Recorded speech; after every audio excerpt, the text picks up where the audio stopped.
So இன்ஸ்டால இன்னைக்கு ஒருத்தர் வந்து மெசேஜ் பண்ணியிருந்தாரு. அதாவது டிசம்பர்ல ஒரு எக்ஸ்எஸ்ஆர் வாங்கியிருக்காரு.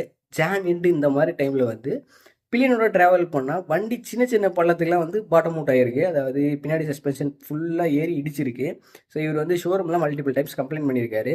சஸ்பென்ஷனில் எந்த அட்ஜஸ்ட்மெண்ட்டும் இல்லை அப்படிங்கிற காரணத்தினால அவங்க வந்து லூப் தான் பண்ணி கொடுத்துருக்காங்க. கடைசியாக தேர்ட் சர்வீஸில் பார்த்துக்கலாம் சார் அப்படின்னு தள்ளி விட்ருக்காங்க. ஸோ இவர் வந்து போய் ஆன்லைனில் கம்ப்ளைண்ட் பண்ணியிருக்காரு. அப்போ வந்து சொல்யூஷன் வந்து சஸ்பென்ஷன் ரீப்ளேஸ்மெண்ட் அப்படின்னு சொல்லியிருக்காங்க. இந்த வாரத்தில் வந்து அவருக்கு சஸ்பென்ஷன் புதுசாக மாற்ற போகிறாங்க. ஸோ இதே எக்ஸாக்ட் கதை வந்து அவர் ஃப்ரெண்டுக்கும் நடந்ததாக சொல்லியிருக்காரு. அதனால இப்போ வந்து எத்தனை பேருக்கு இந்த பிரச்சனை இருக்குது அப்படின்னு நமக்கு தெரிஞ்சுக்கணும். ஏன்னா இப்போ என் வண்டியில் அந்த பிரச்சனை இல்லை. ஏன்னா இப்போ ரீசெண்டாக கூட எலெக்ஷனுக்கு ஊருக்கு போயிருந்தேன். அப்போ மல்டிபிள் வெயிட்ஸில் இருக்க பிள்ளைனோட ட்ராவல் பண்ணேன். அப்போ வந்து எனக்கு இந்த பாட்டம் அவுட் பிரச்சனைங்கிறது இல்லை. ஸோ அதனால் எத்தனை பேருக்கு இருக்குது இல்லைங்கிறது தெரியல. ஏன்னா ஃபஸ்ட்டு வந்து நிறைய பேர் கம்ப்ளைண்ட் சொன்னீங்க. அவர் ரீசெண்ட் டேஸில் இந்த கம்ப்ளைண்ட்டே யாருமே சொல்லி இவர் தான் சொல்லியிருக்காரு. அப்படிங்கும்போது எத்தனை பேருக்கு இருக்குது இல்லைன்னே தெரில. ஸோ அதனால் இருந்துச்சுன்னா அதை செஞ்சு கமெண்ட் செக்ஷனில் சொல்லுங்கள். என்ன சொல்யூஷன் கண்டுபிடிச்சிருந்தீங்களா அப்படிங்கிறதையும் சொல்லுங்கள்.